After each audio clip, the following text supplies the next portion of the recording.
Saatnya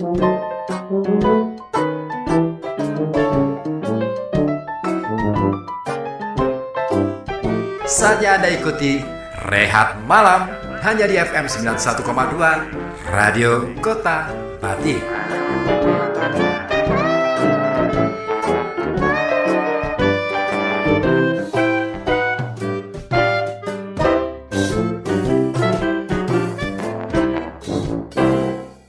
Tapi gini, bener orang anak-anak ketika kita sekolah kan pasti ketika ikut kegiatan ekskul atau organisasi biasanya memang dikenal.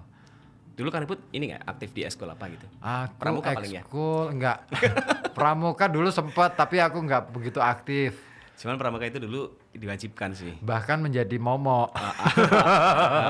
Zaman dulu kan pramuka kan wajib, akhirnya momok. Jadi ketika jadi Dewan Ambalan itu rasanya waduh dimusuhin sama temen-temen.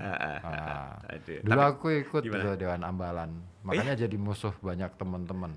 Wah, berarti zaman dulu SMA. Sebenarnya populer juga dong waktu SMA. Populer karena banyak musuhnya. Enggak sih.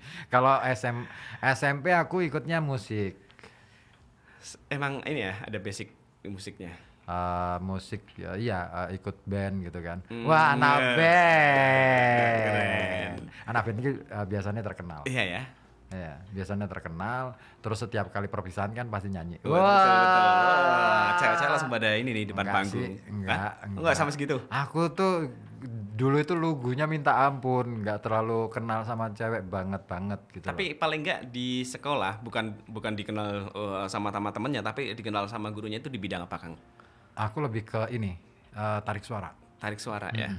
Suka ini ya jadi apa yang nyanyi Indonesia Raya setiap Senin. Enggak.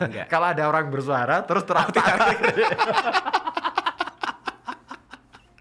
Kan tarik suara. Iya betul. Iya betul. Ih, keren. Aku vokalis dulu kalau di band. Vokalis. Vokalis. Band dangdut. Band dangdut juga keren tuh. Pernah? Belum. Aku belum. Terus ada minat ke situ enggak? Zaman dulu ketika SMP itu sudah nyanyi solo. Nyanyi jauh ya solo. Kang ya? Jauh ya? Jauh ya? Nyanyi. Jadi ketika ada hajatan itu kadang dapat undangan gitu kan. Nyanyi sama Orjen Tunggal gitu. Lumayan sih SMP udah dapat job kayak gitu. Bayaran gitu kan. Apa nih nasi kotak? Enggak. Rupiah ya? Rupiah lah. Alhamdulillah. Gila. Keren sih. Emang ini ya pekerja dari kecil ya? Dari kecil udah jadi pekerja. Makanya sekarang tinggal ngunduh gitu. Alhamdulillah. Berkat keterkenalannya. Terus apa lagi? Kalau masa aku terus yang ditanya. Apa sekali-kali dong. Sekali-kali Auzi dong. Apaan? SMP dulu kamu ngapain? SMP belajar dong. Nggak terkenal dah. Nggak gini. Ada beberapa jenjang ya SD, SMP, SMA dan lain sebagainya. Itu yang paling saya suka apa di SMP, Kang? Kenapa? SMP terkenal loh. Terkenal. Nggak tahu sih. Mereka nggak tahu siapa nama asli saya, tapi mereka tahu siapa julukan saya. Satu sekolahan, satu angkatan. Mereka kenal sama saya. Mereka berpikir karena tampang yang garang seperti ini, dipikir orang ini nih anak nakal nih. Nggak taunya baik hati. Nah itu yang menjadi keterkenalan.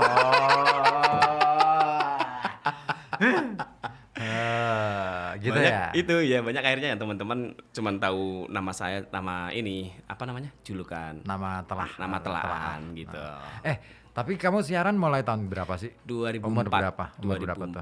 Umur berapa ya? Pokoknya 2004. Masih sekolah? Kuliah. Oh. 2004. Pantesan sudah terkenal sekarang. Ya. Aku siaran baru masuk dunia radio itu 2009 itu. Kan di sini Pekalongan. Iya, di Semarang sih belum siaran. Waktu itu kan masih jadi jurnalis. 2004 cuman nggak fokus ke satu radio sih dulu. Oh, nge-free gitu ya, nge-freelance gitu ya. Oh, sekarang udah ya? Udah tetap ya di sini ya? Mudah-mudahan lah. Alhamdulillah. Doain aja lah Kang. Semoga aja betah ya di sini ya. Insyaallah. Nanti coba ini ya. Apaan? Laporannya. Bisa. Ke nanti saya email ya. Terus nanti saya coba periksa. Oke. Kira-kira ada catatan apa enggak gitu. Ada lah. Percuma dong diperiksa nggak ada catatannya. Nanti akan jadi saya pertimbangkan ke Dewan Direksi nanti sama Dewan Pengawas. Oke. Pak Abdurrahman? Nggak tahu nih Pak Abdurrahman sekarang dengerin atau enggak. Tadi sempat WA-WA-an sih, saya suruh dengerin. Iya dong, harus dengerin.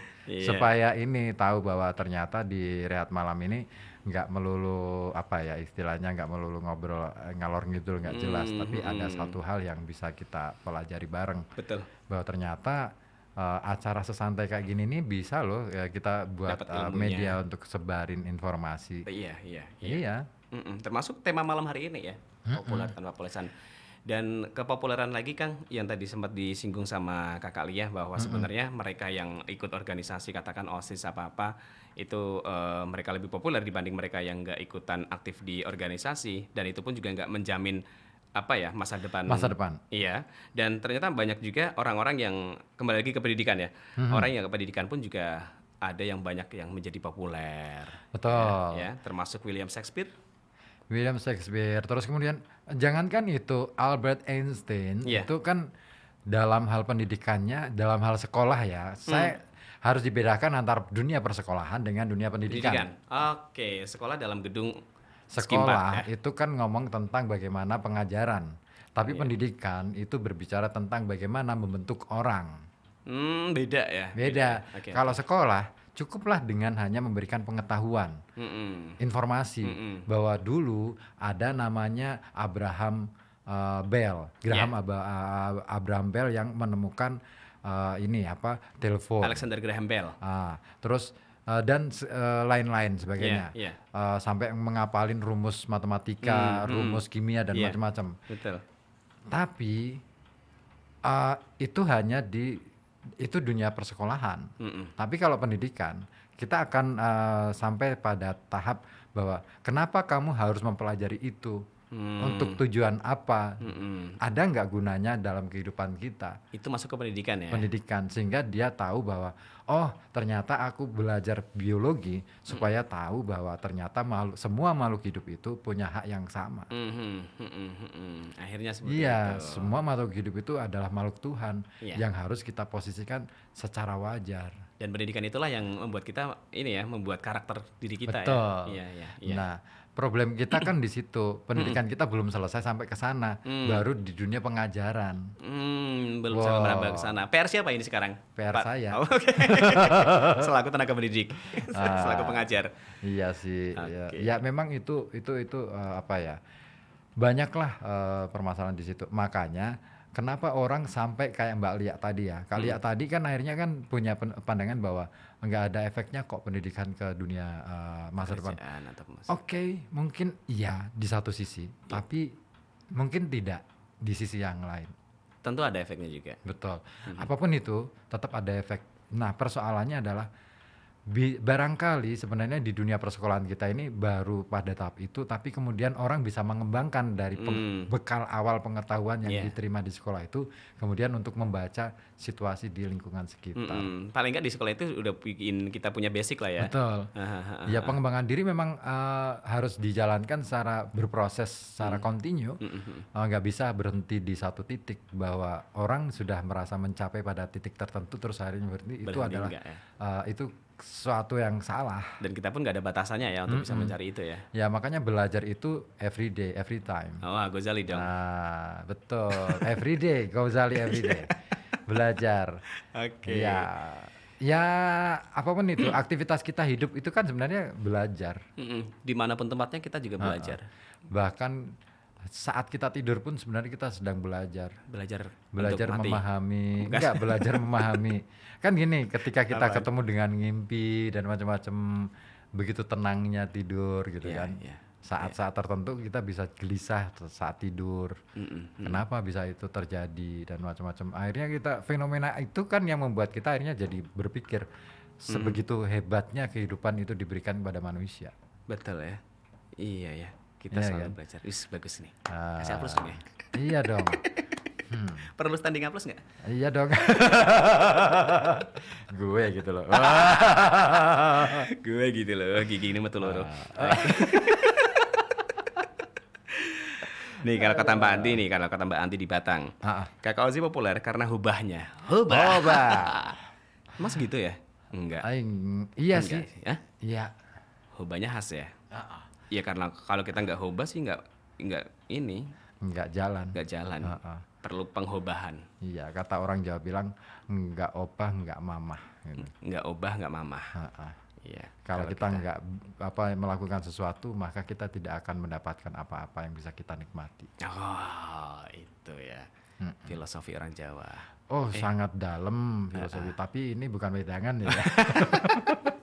Kita enggak, tapi itu bisa loh kita kaji, kita lebih ulas. Jadi supaya orang tidak meninggalkan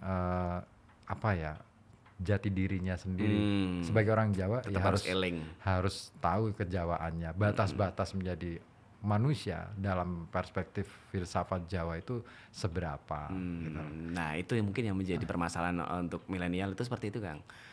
Ya, tidak mau mengingat kejawahannya. Bukan itu karena memang nggak diajarin sama orang tuanya.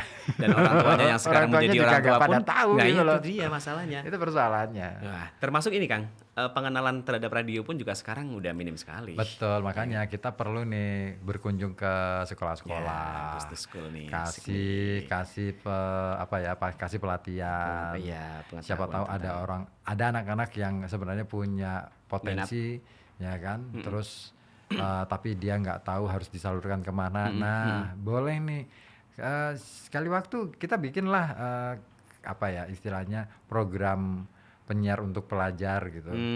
Jadi bisa rada-rada ngentengin tugas kita nih. Oh gitu ya. Iya. Itu sebenarnya kita yang diuntungkan sih. Iya. Ya sama-sama untung sih. Mereka pun juga bisa belajar tentang keradioan. Ya moga aja ini bos-bos kita denger lah ya. Ya mudah-mudahan. Amin ya. Kalau nggak denger nanti kita sounding aja. Boleh. Tapi ini ngomongin lagi Kang. Sebelum ke dunia radio dulu termasuk ini nggak? Pendengar radio aktif? Ya. Ya. Aku dulu sangat gemar dengerin radio. Sampai dulu itu saya sering nelpon. Ikutan nelpon. Live phone. Biasanya yang nyuruh ibu. Mintain lagu ini dong gitu ya. Mintain lagu ini dong, nanti salam-salamnya buat ini. Itu. Waktu dulu telepon umum masih kotaan gitu. Iya, bawa radio gitu. Bawa radio enggak? Bawa radio. Terus dibawa sampai zaman segitu asik loh ya. Ternyata perjuangan untuk menelpon radio di zaman dulu sama dengan sekarang beda. Dulu berat banget. Wah luar biasa. Saya sering ketinggalan. Kerunding, aduh ternyata nggak masuk. Itu saya sering yang telepon umum kota yang ini di Jalan Pembangunan itu dekatnya PDAM. Itu ya. Ada kan situ. Bawa radio itu dari rumah. Sampai sana, nggak nyambung. Udah keduluan. Kalau dulu di depan kelurahan Landung Sari itu ada ya. Tuh. Sekarang udah hilang ya. Telepon umum itu harusnya dimuseumkan tuh. Dilestarikan barang-barang kayak gitu tuh. Dan anak-anak sekarang nggak tahu ada telepon umum. Kecuali lewat ini film. Iya. Lihat film. Itu pun kan sudah settingannya kan sudah beda banget. Iya. Dulu itu nggak ada. Telepon umum ada cat merahnya tuh nggak ada. Itu hanya di Eropa, di Inggris sana, di Amerika, di Broadway Eropa, itu baru ada. Tapi kalau di sini pakai kaca kayak akuarium itu. Kacanya ada yang biru, ada yang bening gitu kan? Masih ingat kan? Kayak etalase gitu. Ya ampun. Iya, akuarium. Kita cuap-cuap orang lain di luar, wah ngantri. Sempet gitu ya. Sempet lama nelpon terus jadi totok gantian. Ternyata mau nelpon radio juga. Iya. Radio yang sama lagi kan. Dengan penyiar yang sama juga. Acaranya juga masih itu juga. Gila. Dan setelah itu ini ya Kang, ada minat untuk saya bisa nih suatu saat ke situ. Gini, aku melakukan pekerjaan yang sekarang ini sebenarnya bukan karena tujuan ingin, tapi justru jalan aja natural. Tiba-tiba aja nemu jalannya. Kalau dulu aku malah memang sih punya cita-cita pengen jadi seorang wartawan. Karena bagiku menjadi wartawan, karena pikiranku waktu itu seorang penyampai berita itu keren, pekerjaan yang keren. Gagah ya. Dia bisa berhubungan dengan siapa saja, bahkan pejabat-pejabat level tinggi. Itu yang aku bikin ngiler. Akhirnya kesampaian juga. Kesampaian juga. Setelah lulus, sebelum lulus malah, belum lulus kuliah, udah keterima kerja, dan itu tanpa melamar. Wah, kenal orang dalam nih pasti. Enggak, bukan. Karena memang waktu itu ada yang merekomendasi saya supaya ditaruh di situ, ya. gitu, terus akhirnya diterima. Itu perusahaan nasional loh. Oh, keren sih itu. Itu pencapaian pertama kali yang luar biasa dari Kang Ribut. Tapi di situ akhirnya saya berproses bahwa ternyata untuk memproduksi program siaran di radio itu nggak gampang. Betul. Saya banyak belajar dari situ, dan pulang ke Pekalongan itu ya karena faktor saya diminta untuk mendandani radio. Iya. Dan di sini. Oke. Keren. Berhasil kan? Ya lumayan waktu itu. Siap. Oke. Asik nih. Yuk. Sudah jam 12, kita tutupan yuk. Kita tutupan, ketemu lagi minggu depan insyaallah ya. Minggu depan ya. Terima kasih atas kebersamaannya. Selamat malam. Saya Ozi pamit undur. Dan saya Ribut Ahmadi juga mundur. Assalamualaikum. Waalaikumsalam. Ini lagu Tanah Air mana ya? Udah ditutup, masih aja gitu. Oke. Assalamualaikum. Waalaikumsalam.